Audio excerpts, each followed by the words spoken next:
In 1952, the American College Dictionary Committee came together to define words. They came across the word Christian, and a motion was made to change the definition. There was a need to change the definition because there was something going on in the nation that demanded a change in the definition. When you open up an American College Dictionary from 1952, under the word Christian, these are the words that you're going to read.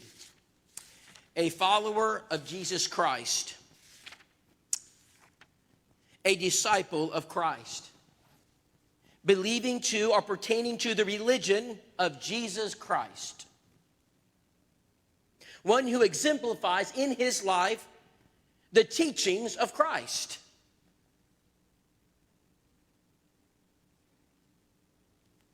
In the United States, a Campbellite. In 1952, the American College Dictionary came together and they said there's a movement going on in our country. It's the fastest religious movement in our nation. It's swelling, it's growing so quickly. We've got to include them. Since the history of the dictionary in this country, they have never included any other religious body. In 1963, I just got a text from a preacher friend of mine. He said, Rob, guess what I just found? I found an American College Dictionary from 1963. It not only says a Campbellite, it says a member of the Church of Christ. Brethren, you grew so quickly in the 1950s and 60s. The Church of Christ had such an influence in this country. During the 1960s and 50s, they had to put you in the dictionary. Now, I realize they used the Campbellite term in derision. I get that. But they had to put it in there. We can grow. Brethren, you can do this. The news that I'm getting from these churches that are engaging in this fight again is so encouraging. My wife's going to light a fire under your ladies. I just want to warn you, fellas. Your ladies are going to come out of that meeting and say, let's get started. Do not put water on their flame. Brethren, it is time for the Lord's people to get busy. And I cannot wait in this session, in the session to come, to show you how to do it. It was Winston Churchill who faced probably one of the greatest challenges his nation had ever faced. Chamberlain had made a mess of the war effort. The French were plowing, the Germans were plowing across the French territory. The bombers were flying over the cities of Great Britain and in London. The people's morale could not have been lowered. They were crushed. They didn't know what to do. Chamberlain was getting ready to extend peace terms to Adolf Hitler. Winston Churchill wanted nothing to do with that. He had one chance. Words are powerful. He went before the Parliament of Great Britain and he gave a stirring speech. And he turned the vote. One of the things he said during that speech was, he who fails to plan is planning to fail. He said, my countrymen, we have no plan. And we will lose this war. My brethren, I fear that we have no plan and we're going to lose this war. We need a plan. Brethren, we need to focus all the energy in this room, elders, deacons, preachers, and we've got to put our heads together and we've got to make a plan. We cannot sit by and watch the Church of Christ and our nation crumble before our very eyes. I said 2049. Let me give you another date. 2069. That's 20 years after 2049. In 2069, if the numbers continue as they are projected, there will not be anybody left. Did you enjoy worshiping in your homes during COVID? I didn't. I have never been more uncomfortable in my life. If we do not turn this around, that is exactly where you will be. We'll be just like the other countries where the churches, yes, they're there. They're small. We'll never be wiped off the earth. Daniel 2:44 is pretty clear about that. But there won't be church buildings like this. You won't be able to pay the bill. we're going to come to a point in our history where the Church of Christ is just not going to be around. And so this is again a projection. It doesn't have to be. So what do we do, preacher? You've been talking about this, and preacher, tell me, what can we do? Here it is. You need a plan. There are 10 things you have to have in order to have a successful evangelistic culture in your church. Now, let me just take it out of the church realm. If I was talking about football, I'd say there's 10 things you need in order to have a successful football team. You need a field. You need a football. You need grass. You need goals. You need paint. You need shoulder pads and helmets, and you need mouth guards, and you need coaches, and you need training equipment, and you need people who can train you, and you need to create an atmosphere, a winning culture, because, you don't want to be Red Bowling Springs, Tennessee, that lost for 27 years straight. And then we get one win, and ESPN comes out, and he interviews us.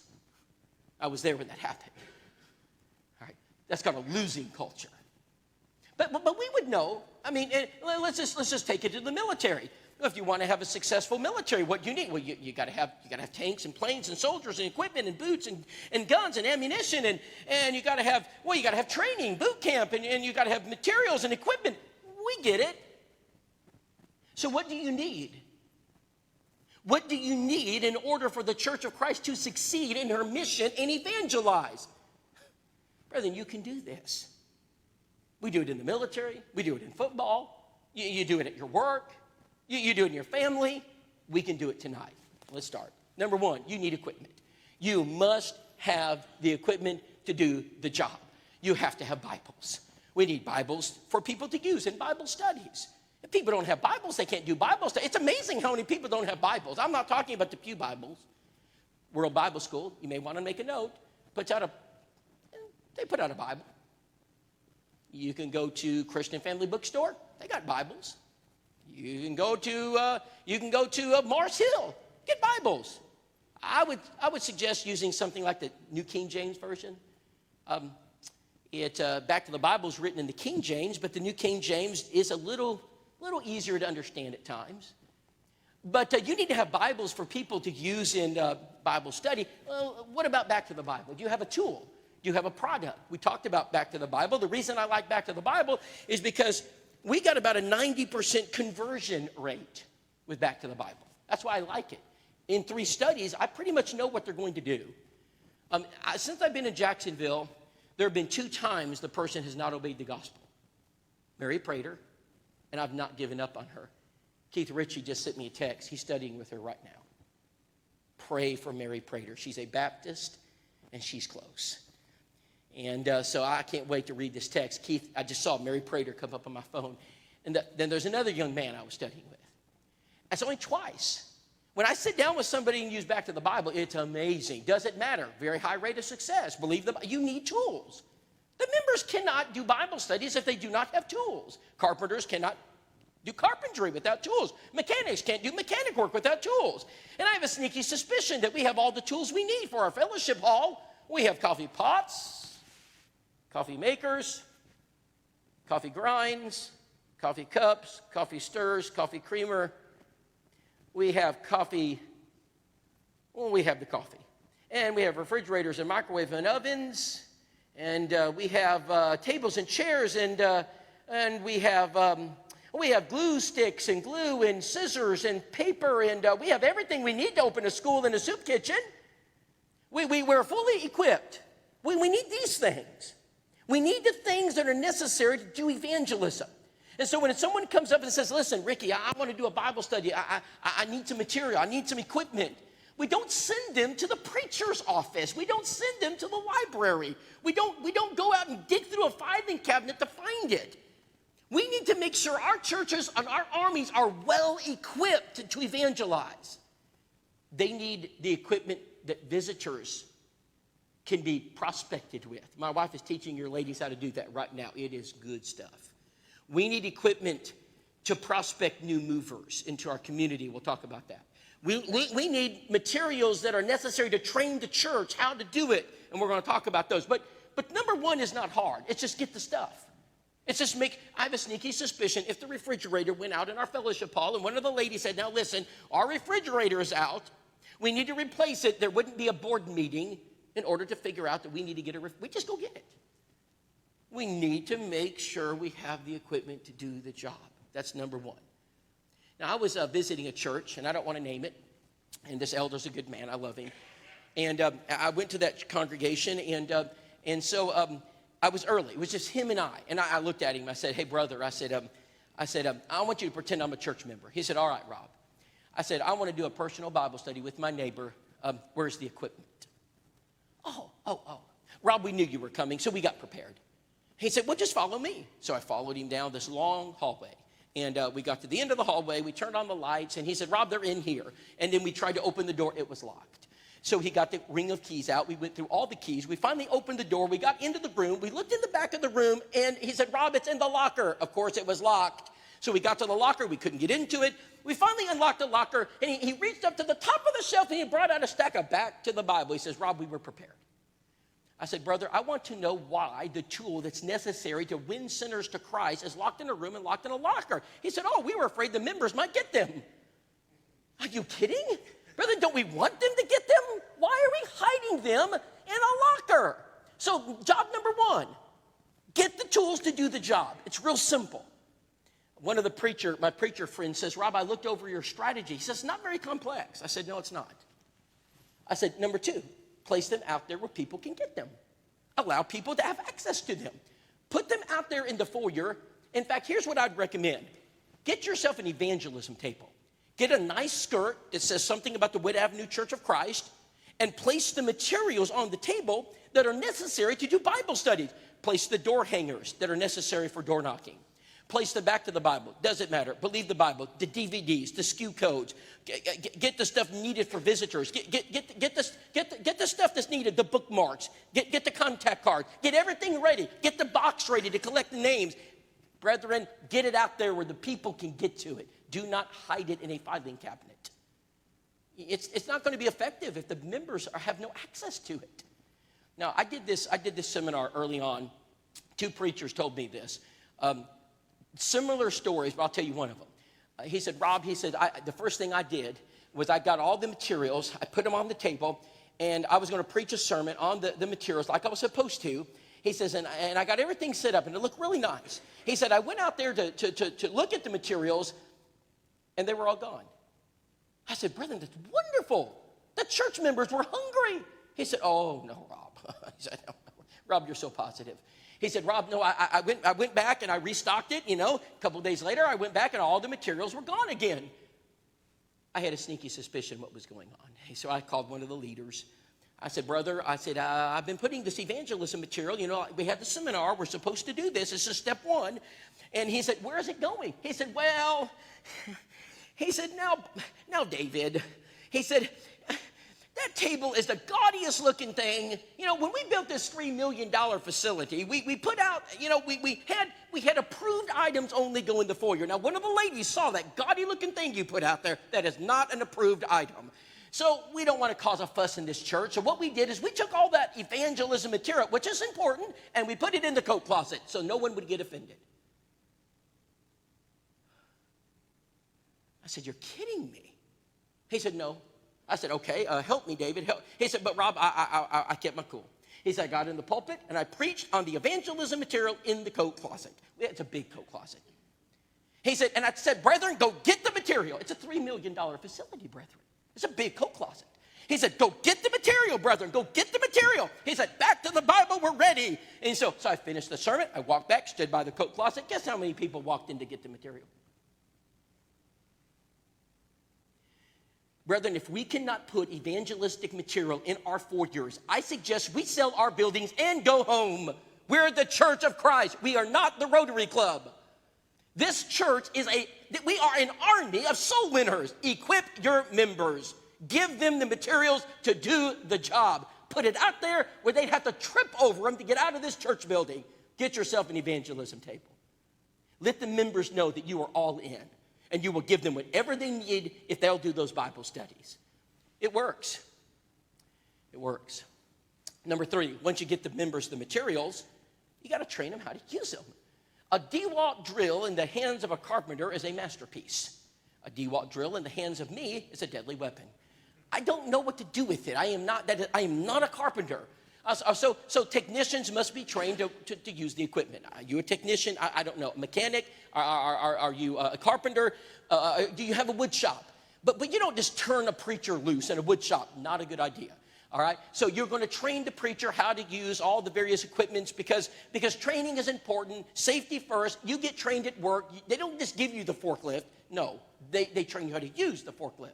And so how many of you, by the way, how many in the audience tonight have ever gone to a training seminar at work? Anybody?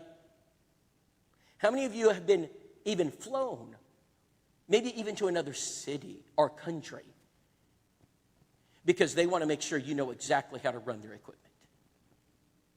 Brethren, we got to train our members how to use evangelism materials. I'm not talking about Monday night for the masters. We don't need to train 5 people how to do it. We need to train the church.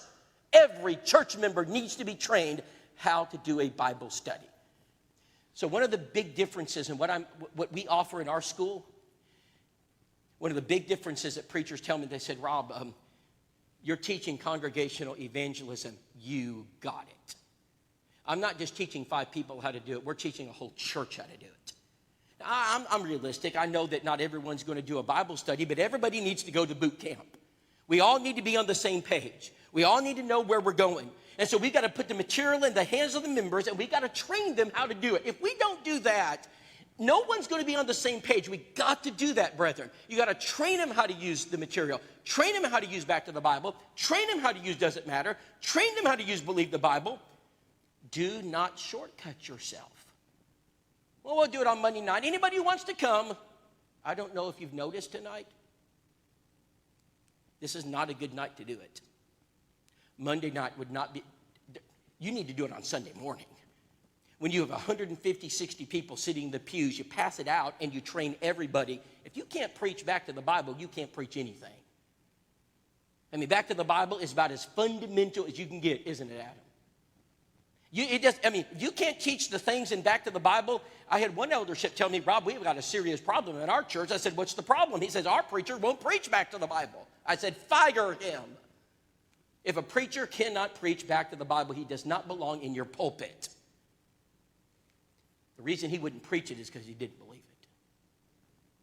To think that we have preachers in our pulpits today that do not believe those fundamentals makes me sick. Number 4.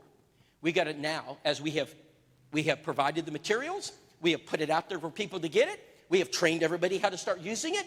Now we got to begin creating an evangelistic atmosphere in the church. Now these are just components. I've not given you the operational plan yet. I'm just giving you the components you need. We're going to put all this together before the night's over. So right here, though, you have to have an evangelistic atmosphere in your church. Well, preacher, what does that mean? Well, that means that we need to begin to help the brethren think about evangelism in everything we're doing. It must permeate our culture. Do y'all have a Bible camp here, Ricky? Do y'all do Bible camp at Woods Avenue? Okay.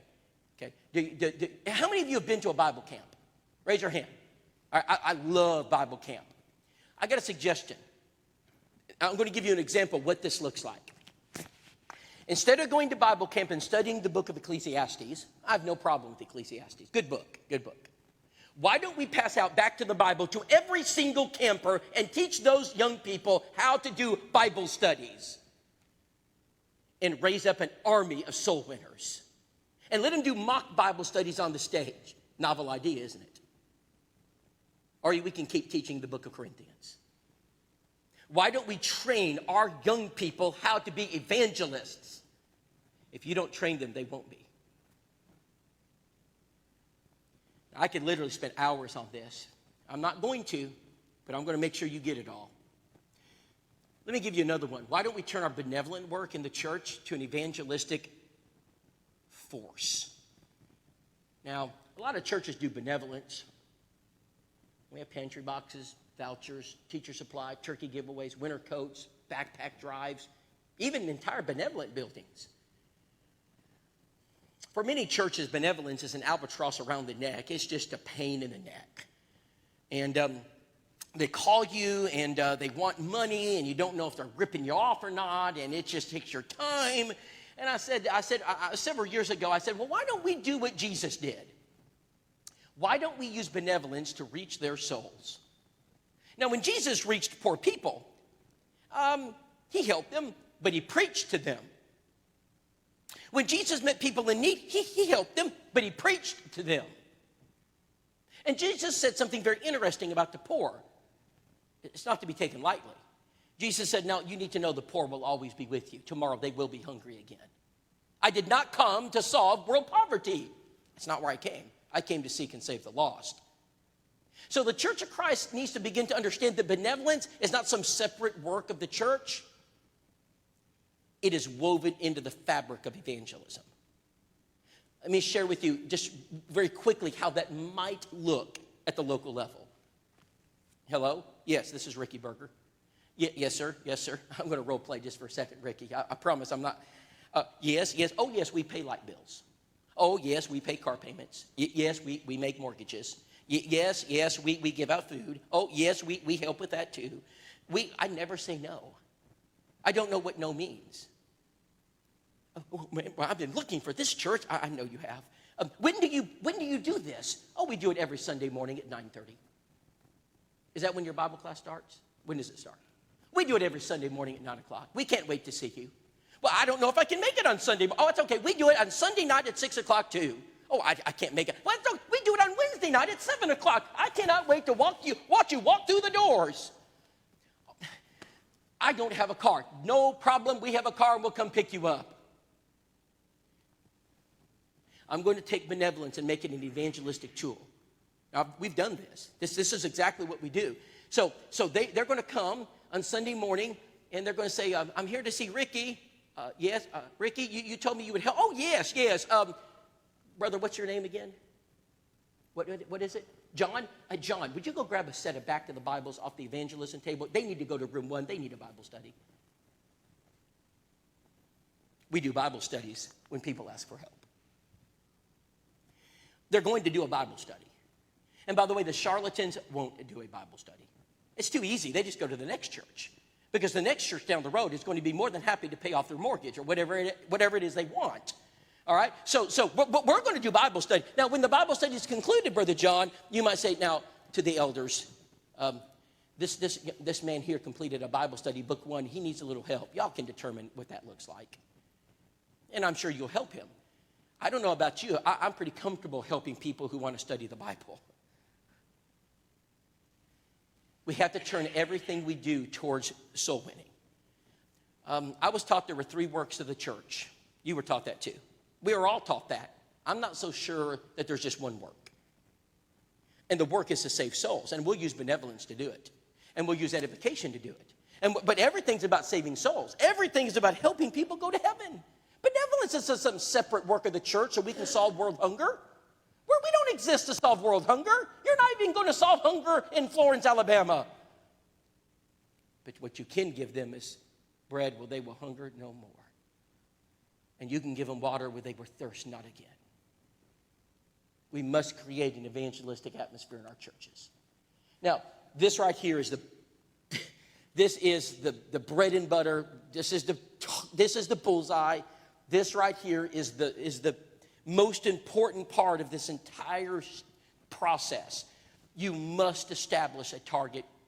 You must get contacts. Now, brethren, I'm going to give you a verse of Scripture, and I want you to meditate on it. All right, here it is. Everybody listen.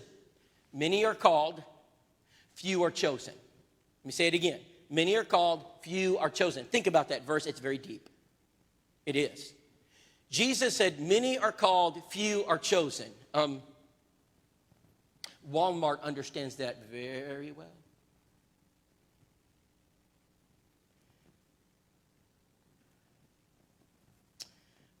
Rosie's understands that.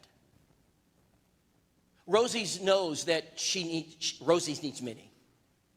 Because if Rosie doesn't get many, Rosie won't make it. Walmart understands that.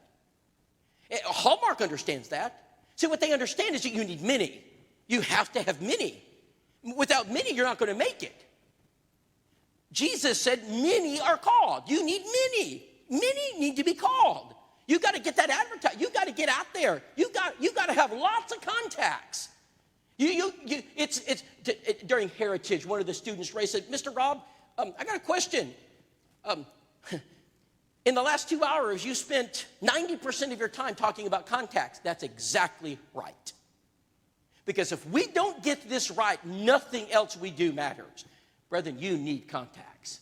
So I had a church call me last night. The preacher said, Rob, we're having a difficult time. And I said, what's wrong? He said, Rob, this isn't working. I said, it always works. I know it works. I said, well, let's just figure out where the problem is. I said, brother, Sunday, you printed your contact list. How many contacts are on your list? He said, 2. That's not many. So if few are called, how many will be chosen? There you go. Brethren, you must call many. You must call many. Many is not 1 or 2. Many is not 4 or 5. Many is thousands. I promise you, I'll give you my word tonight before you leave. Before I leave tonight, I'm going to show you in 1 minute how this church can call thousands of people. In 1 minute. It will be one of the most effective things. It is one of the most effective things that we teach in our school. You have got to get a massive, massive pool of contacts. Because without those contacts, you will not make it. This right here will make or break your evangelism.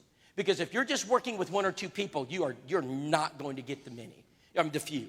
Few called, none chosen. Many called, few chosen. I have a sneaky suspicion that few is more than 0.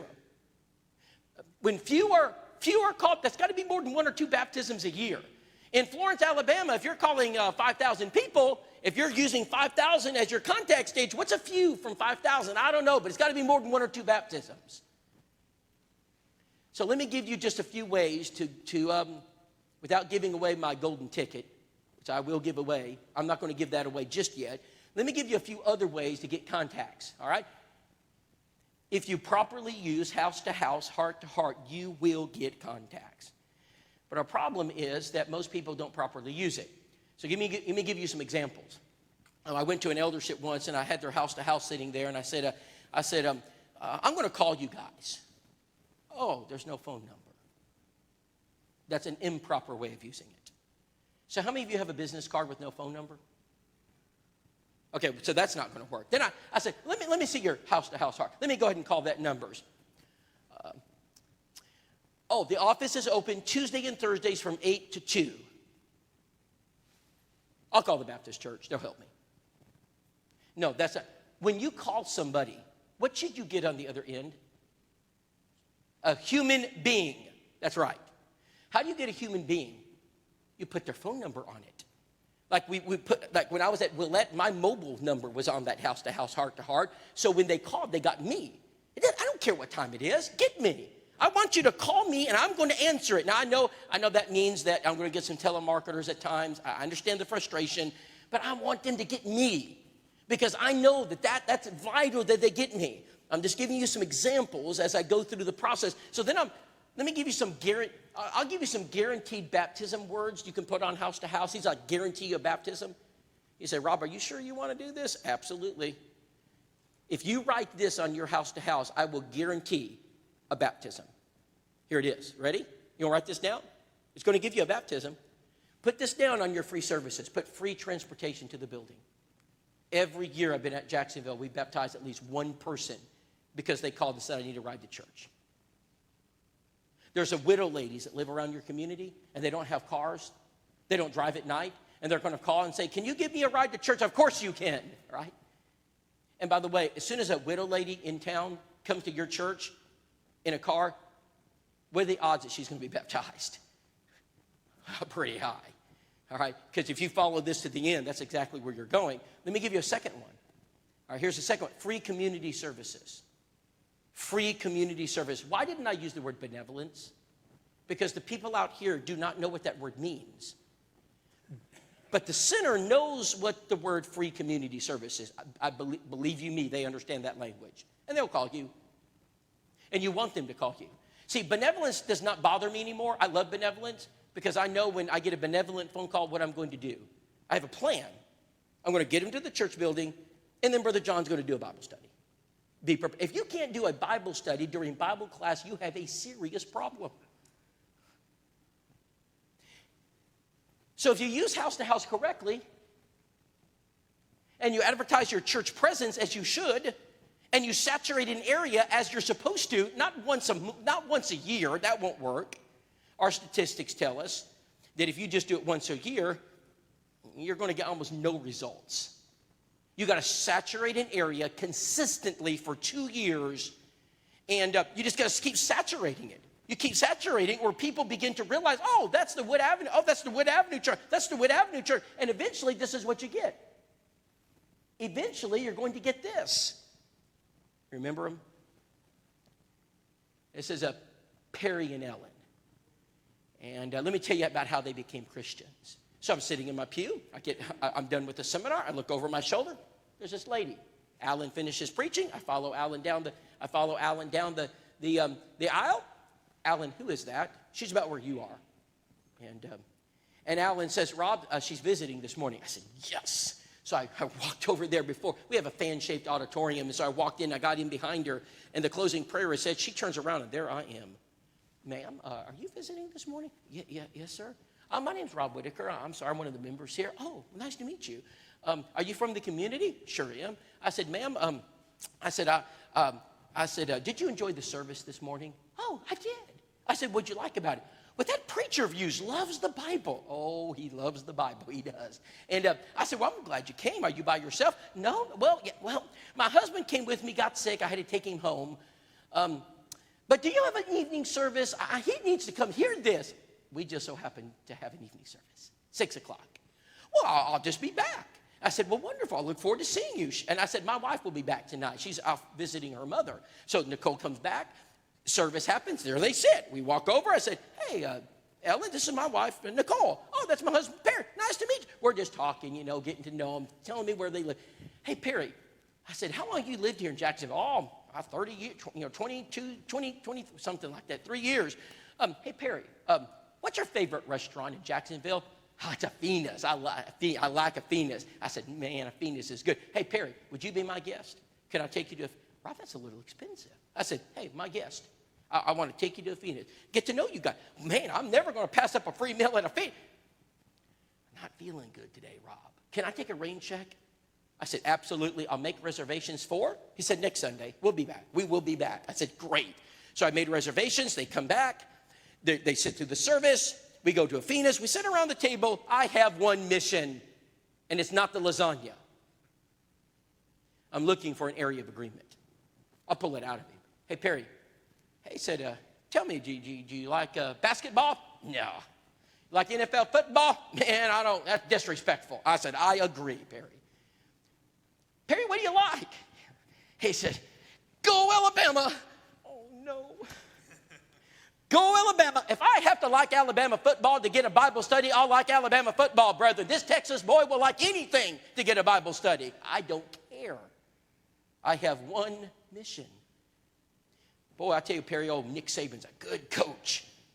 We got a statue out there for him. I said, I know you do, And I said, hey, Perry, you had a terrible year this year. He said, yeah.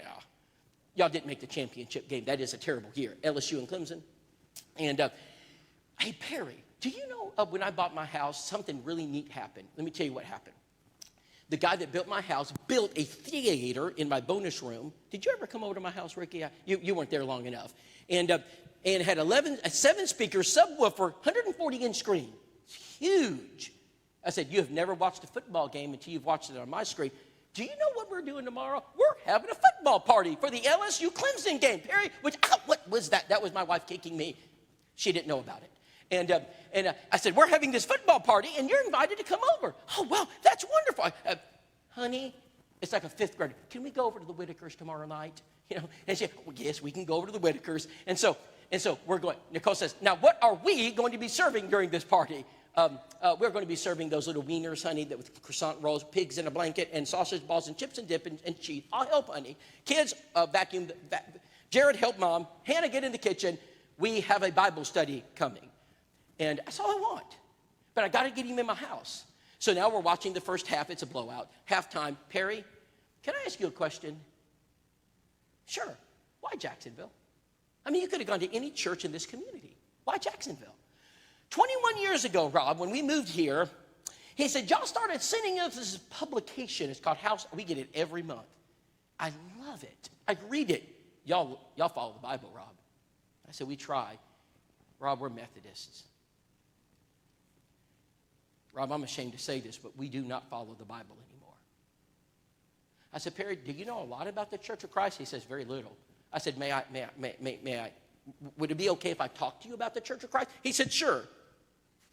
I just so happen to have these little booklets right here. Nicole, John 8:32, 3 weeks, 3 studies, baptism. Faithful members of the church. Thank God for house to house. Contacts. I need contacts. So contacts are important because we're going to advertise our events. What kind of events do you have to advertise to get people to this building? Well, if you're looking to get sinners, it's probably not Glenn Colley. They don't know who Glenn Colley is. No disrespect. I love Glenn Colley. The brethren will come. Kyle Butt. They don't know who Kyle Butt is. That's not going to get them here.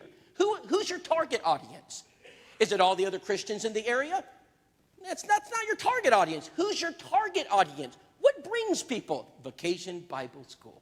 That will bring them. That brings sinners like nothing else. What else will bring people? Trick or trunk. That brings people. Trunk or treat. You got to start thinking, what brings people? I'll let you think about that. I got more suggestions. Inside it advertises free things. Like you check mark what you want and we send it to you. That's the mistake. We send it to you. Stop sending it to them. Go to their door and hand deliver it. And if you do that, let me share with you what might just happen. So we get this little house-to-house issue, and this is what it says. Brenda, and it says, we would like marriage material. And Deborah says, Rob, should I mail that to Brenda? I said, no. But Rob, we always mail it. I said, that's why we don't baptize. I said, we just put it in my box. And I said, I'll be there. Nicole and I go up to the church building, grab it. We're going to her house. Now, it took me 2 weeks to find this woman home. I am relentless. I finally got her. She opens the door. Yes? She always smiles when they see my wife. Yes, ma'am, my name is Rob. This is my wife, Nicole, and we're from house to house, heart to heart, and you asked for some marriage material. We just wanted to drop it by, get to know you. Well, that was really nice. Yeah. I said, well, ma'am, have you just got married? I did just about a month ago. Sir, why didn't you just mail this stuff to me? Oh, well, I wanted to meet you. Oh, that was really nice of you. I said, you're hard to find. It took me 2 weeks, Brenda. Well, I've been busy. I said, well, I can understand that. And so we're just talking, and Brenda, how long have you lived here? Where'd you move from? And she said, well, sir, can I ask you a question? She said, we just got here. Do y'all have a church home anywhere? I didn't even have to ask. I said, yes, just so happens, right across the street from the university there. Oh, yeah. She said, well, I got another question, sir. She said, do you know anything about the Bible? Just a little bit. And she said, well, good, because my husband knows nothing about the Bible. Daniel, get off the couch. They're here. Daniel, he's been sleeping ever since he came. I don't know what he does all day at work. Get off the couch, Daniel. Get over here. So Daniel does this. He's coming over to the door, and I'm looking at Nicole. What in the world? And this man comes. Well, let's look at him. Here he is. He's in the white. And he comes over to the door, and she says, Daniel, we're going to teach you the Bible. This man knows nothing about the Bible. You could have blown me over. I said, when do you want to begin?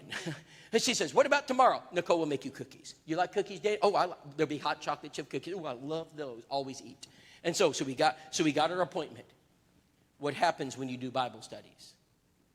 Baptism, baptism, baptism, baptism, baptism, baptism. We baptized 6. The last one we baptized was Geneva. See, everybody you baptize knows somebody else, and we just keep it going. I just need one baptism. Give me one.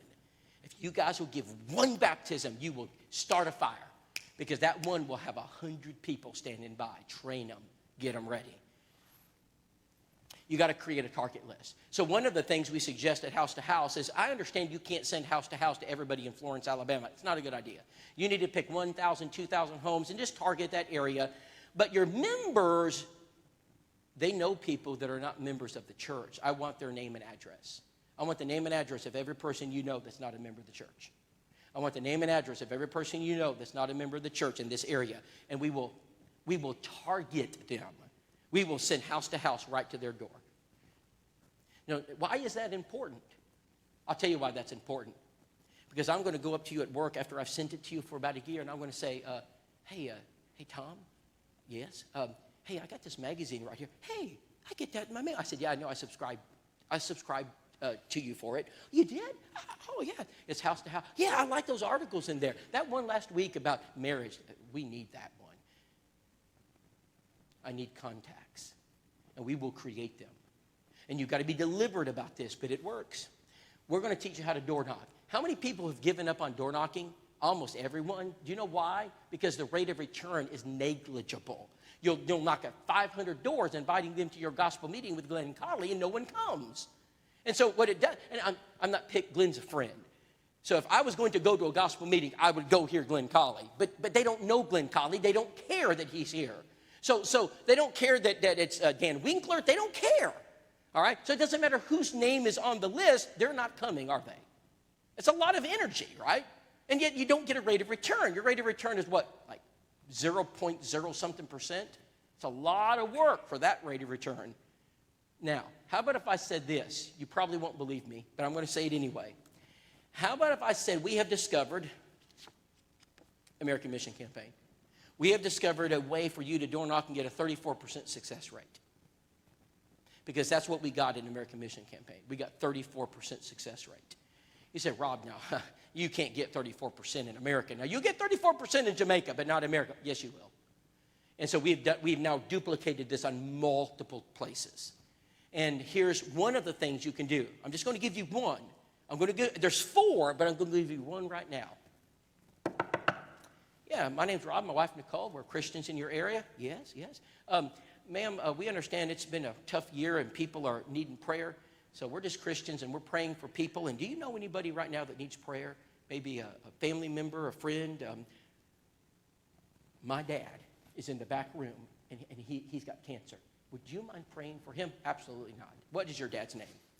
And what's your name? She said, could you pray for me too? Oh, sure. You know what that's called? Success. What did I just do? I created a contact. What's the number one thing you've got to do in order to have a successful evangelistic work? Contacts. So I just created one, that's success. So here's what I'm suggesting. If your definition of success when you knock on the door is that they come to church, that's failure. They're not coming. Not with one knock on the door. If your definition of success when you knock on the door is that you do a Bible study right there at the door, it's not going to happen, is it? They're not going to do it. If your definition of success when you knock on the door is that you're going to baptize them, it's not going to happen. But if your definition of success is that you do step one, which is the life cycle of the church, step one is contacts, you'll get 34%. Move the goalpost. Put it in a place. You know where I learned that from? David Shannon. David said, Rob, he said, I know you have an influence on churches. He said, can I share something with you? He said, Rob, our goalposts are way off in door knocking. He said, put the goalpost where the brethren can hit it, 10-yard line. Put 10 yards down the field. He said, you just need a contact. I said, you're 100% right. 100% right. All right, so how else are we going to do this? So we're going to get contacts from door knocking, and we're going to do a little house-to-house, heart-to-heart. We're going to get contacts there. Then we're going to use the New Movers ministry. Now, New Movers is, let me ask this question to this group. How many people move into Florence every month? Just Florence, not Muscle Shoals. What's the other city? There's three of you.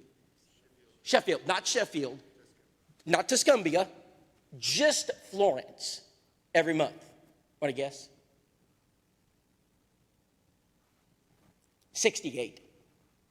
You have 68 people moving here every single month. Now, right now, my wife is teaching your wives something that you're going to just love. My wife is teaching your wife how to go shopping in the name of the Lord. They're going shopping in the name of the Lord. They're going to be taught how to go shopping for items that we're going to use, and we're going to make a New Movers basket. And we're going to take these New Mover baskets to some of the people moving into our area. And then we're also going to send from house to house, heart to heart, the New Movers edition, followed by a postcard. And we're going to send them the New Movers edition, postcard, and personal delivery from the Church of Christ when we knock on their door and say, welcome to the community. My name is, and I've lived here for how long? And welcome to the community. That was really nice. Who are you again? Oh, my name's Bill. My wife's Sue. Where do you live? Oh, just down the road. What? Oh, my wife made you some fresh bread. Well, that's really nice. And what's this basket now? It's just some gifts we're giving to, because you moved into the area. Well, that was really nice. I don't know anybody in this area. Boy, it's really nice to meet somebody. And so now, this is good. Contact. You got a contact. This is exactly what you wanted. See that contact right there? That's your first step. So once you get a contact, now we're going to develop that. Now, David Shannon said, people are most likely to change churches when they what? Move. That's the number one time in a life when people change churches, is when they move, right? So he said a couple of generations ago, a family or an individual that moved from one city to another city, they just stayed in that same denomination. Those days are over. He said, it doesn't matter to me what church they were in the last town. I want them to visit the church of Christ, because it's going to give us the best opportunity to sit down and study the Word of God. Brethren, go after those new movers. Anybody here have a business? Okay, what kind of business, sir, do you have? Okay, great. This is going to work. Can I interact with you for just a minute? All right. Let's just suppose I came up to you, and I'm a salesman, and I came up to you and said, hey, man, for $20 a month, I'll give you the name and address of every single person that moves within 10 miles of your store. Would you like that information? Would that be worth something to you? How about if you owned a car wash? How about if you owned a body shop? How about if you were a restaurant? And I said, listen, I can give you the name and address of every. Why is it that Lowe's, every time you move, why is it that Lowe's finds you first? Why are they always giving you 10% off every time you move? They always know when you move, don't they? Why do businesses do that? Because you're trying to generate what? Customers. If you have no customers, you don't have a business. You need customers. And so Lowe's knows how to do it. Why don't we do it? When people move into our neighborhood, I want you to be the first face they see. I don't want it to be some other church. I want it to be the Wood Avenue Church of Christ. You are the first. Now, yes, you can pay house to house. It's in the postcard and the house to house. It's not enough. You need to go to their door. You need to get, the ladies are going to come out of that room. They are going to be so excited. Honey, I got to go shopping. Let them go shopping. Let them build your baskets. Let them make your bags. Let them get things. Let those widows help you, because they are going to be ready. And then start delivering just a few of them to new movers in your area. Last week, we baptized 2 of them. 2 last week from new movers. Call Larry Acuff and ask him if it works. Don't know Larry Acuff? Call him. He'll tell you. That was the one of them. All right, because this right here is good stuff. All right, contacts. Let's get cards. We got to have a robust card sending ministry. I'm not talking about one card with 20 signatures. I'm talking about 30 cards, 40 cards per contact every single week. Now think about it. You're sitting at home. You go out to the mailbox. Oh, 5 cards. Wood Avenue. That was nice. Next day, 5 cards. Well, that was nice. Well, I'm going to put these cards here and these cards here and these cards here. And guess what that's going to give you? Bettina and a host of other people we baptized. Because when you start sending cards like you should. Now, I realize that most churches send cards. And brother, when you're sick, do you get cards from this church? God bless them. But if you don't get cards, will you become unfaithful? Probably not. So I'm glad we send cards to church members. I'm not discouraging you from sending cards to your elders. Please send them. They need cards. They need cards. Brethren, send cards to sinners. I want you to send cards to contacts. Find the people that we can prospect. That's level 2. Find the people and send them by the boatloads. It needs to be organized. I got more to say about this. I'll say about it later, but that lady right there, do you know how I got a Bible study with her? She's telling you. She's holding it. Bettina, what do you think? I never ask this question unless I know the answer. What do you think about the Jacksonville Church of Christ? Oh, I love it. Look at all these cards. I know she loves it. Look at all these cards they sent me, Rob. Bettina, would you like to know more about us? Oh, yes. Of course she said yes. She's surrounded by cards. We have prospected her. I don't ask that question until I know you've done, when you do your job, I'll do mine. I love it when you do your job. It's fun to be a preacher when the members help you. It's fun. Because the load's not all on my shoulders. You're helping me. You're prospecting with me. And your women will be good at this stuff. And you can do it too. And your children can do it. When Lou Carly Ham wrote that little card to that bus driver, and that bus driver walked into the Jacksonville Church of Christ, and I said, sir, what's your name? He said, oh, John. I said, John, can I ask why you're here? He said, well, that little girl right there wrote me a card. I used to carry her to school when she was in kindergarten, and she wrote me a card. It works. It's potent. That right there is a tool. So what happens when you do it? You baptize them. And that's, I wish I had time to tell you more about that. Visitors. Would you be a visitor for me just for a second? This is very, go ahead and sit right here. So he's a visitor. I got to show you this. This is very important because this is what we call a high yield item. High yield. So do y'all have visitors that come to Wood Avenue? Okay, this is important. You must train your members how to do this. Not everybody. Don't ask Mr. Grumpy. Don't ask Gabby Gossip. Put them somewhere else, okay? You need Mr. Sunshine. Hey, you and your wife would do good. I think you would. All right, so here's what we're going to do. We're going to train you how to do this. So I'm going to leave you the training material. This works. All right, so when the visitor walks in and sits down on the pew, this is what's going to happen. Oh, by the way, let me back up. Barna did a religious survey, and in the religious survey, they asked this question. What is the number one thing a visitor wants when they walk into your church building? To be acknowledged. Contact. Okay. Anybody else? The number one thing a visitor wants, hands down, when they walk into your church building is to sit down. It's simple. They just want to sit down. They do not want the welcome wagon to overwhelm them. All right, they don't want that. What they want to do is just sit down. Let them. Let them. We have 6 families now trained. Those 6 families are doing this. There's one. And you have no longer an assigned pew. You must sit where they sit. I'm going to sit down. You must sit down. Do not do this standing. I'm trying to demonstrate. Hey, my name's Rob. What's your name? David, what's the name of your wife right there? Laura. This is my wife, Nicole. We're glad you're... Are you visiting from the community, David? Hey, man, we're glad you're here. That's great. Hey, David, I'll be right back. I got something for you. Your ladies are going shopping in the name of the Lord. They're making you these. Now we're going to bring it over here, and I'm going to give this over. Hey, David, we got this gift for you. And it's got a Bible, pens, pencils, and some gift items. And I think one of the widow ladies crocheted something in there. It's really not. We're just so glad you're here. Hey, David, we're a card-sending church. Do you mind if I get your name and address so we could send you some cards thanking you for coming? Sure. I get this. Now, he went from visitor to contact. Visitors are not contacts unless you get a name and address. If they walk in your church building and they leave and you don't get a name and address, shame on you. Do not fail in this.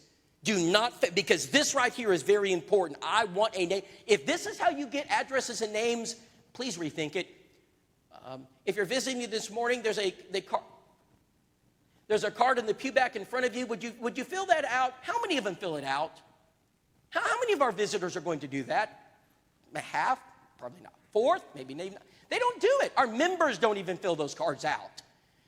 But if you train 6 or 7 families to do what I just did, you always get it. And when you get that, this is what you get. This is Keith Ritchie's first Sunday. So I got home after several seminars, and I looked back, and hey, there's a visitor back here. Eric Shear is supposed to be doing this. You know Eric. Hey, Eric, we got a visitor back there. Yeah, Rob? Oh, yeah, they've been visiting while you've been gone. Oh, great, Eric. I said, who are they? Oh, Eric, have we written this down? Well, Rob, Eric, have we given them the visitor bag? Oh, man, I forgot that too. It's okay, Eric. It's okay. Hey, Mike, who is that back there? Oh, Rob, they've been visiting while you've been gone. I said, yes. I said, have we given them the visitor bag? No, Rob, we were waiting for you. My blood pressure went up 10 points. Waiting for me is not an answer that is acceptable. So I said, forget it. I grabbed the visitor bag. I walked up and said, hey, my name's Rob. And hey, my name's Cameron. My name's Rob. Oh, my name's Lindsay. Hey, Cameron, Lindsay. Are y'all living in the community? Oh, yeah, we've been visiting. Well, I'm a member. I've been out of town. Oh, hey, I'll be right. Get the visitor bag. Got the contact card filled out. It's not a problem. Keith's first Sunday. I walked up, gave Keith this card. I said, Keith, that's a visitor. He smiles and he says, you want me to go invite them out to eat, don't you, Rob? I said, yes. Keith's been through our school twice. He walks up to him. This is his first Sunday. On the top right hand, that's Baja. That's the Mexican restaurant in Jacksonville. Keith has them out to eat. On the top left is Wednesday, Bible study number 1. On the bottom left and right is what happens in 3 weeks after you complete Bible studies. Keith has done this over and over again. This is potent. You must engage your visitors. Do not let visitors walk out of this church building ever again without address and phone number. Do not swarm them onto welcome. They don't like that. Visitor card, not effective. Sit with them, talk to them, get to know them, get the contact information, use your visitor bag, invite them out to eat. And if they want to go out to eat, Ricky, I got a visitor I'm taking out to eat. Would you and your wife like to go with us? You know why you want to do that to Ricky? Because you need to transition to Ricky. You know why, don't you? I promise you'll make your preacher happy if you do that. Because he knows exactly what you're trying to do. Meals and homes. I got to run through these. Meals and homes are important. Digital media. I don't have time to talk about it, but I'm going to give you the training material for all of this. Very effective stuff. Community events. If you do it right, they can be potent. If you do it right. I'll give you training material on it. All right? So let's go. There it is. The purpose of the church chart. So what if we focused on evangelism? If evangelism became our focus for people sitting in the pews that have not obeyed the gospel, I bet you have some of those. If we focused our card sending on sinners, if we focused our compassion card, how about we focused on visitors, never let one escape without an address and phone number? How about door knocking, and we do it strategically, 34% success rate? How about we use house to house properly? That is, we target about 1,000 homes, and we do it every single month, and it will work. And how about new movers? How about if we welcome the 68 people a month? Maybe we just do 20. I don't know, but let's welcome them. And what about digital media, benevolence, you name it? What's the purpose of the church?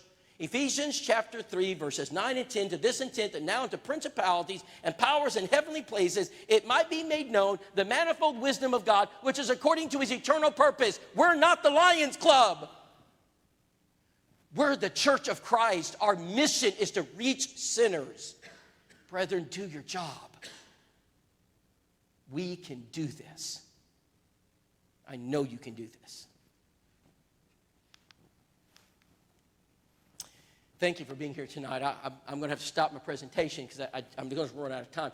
I've got to get you guys upstairs. Some of you have been asked. In fact, maybe some of you, Ricky, if you can, you don't have to stay. But if you have any aspirations at all about being a part of an evangelistic work where you turn everything I've just taught you into something actionable, where you get a job, I need to share with you something before I leave here. Because if I don't do that, this will fall apart as fast as I leave. So this was exciting. I hope you've enjoyed it. I enjoyed teaching it. I guess you can't tell.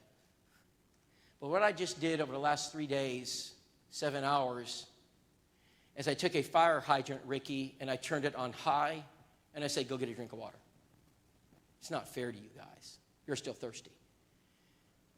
But in about 30 minutes, I can take everything I've taught you, and I can show you how to turn all of this into an operational battle plan that will involve every member of your church.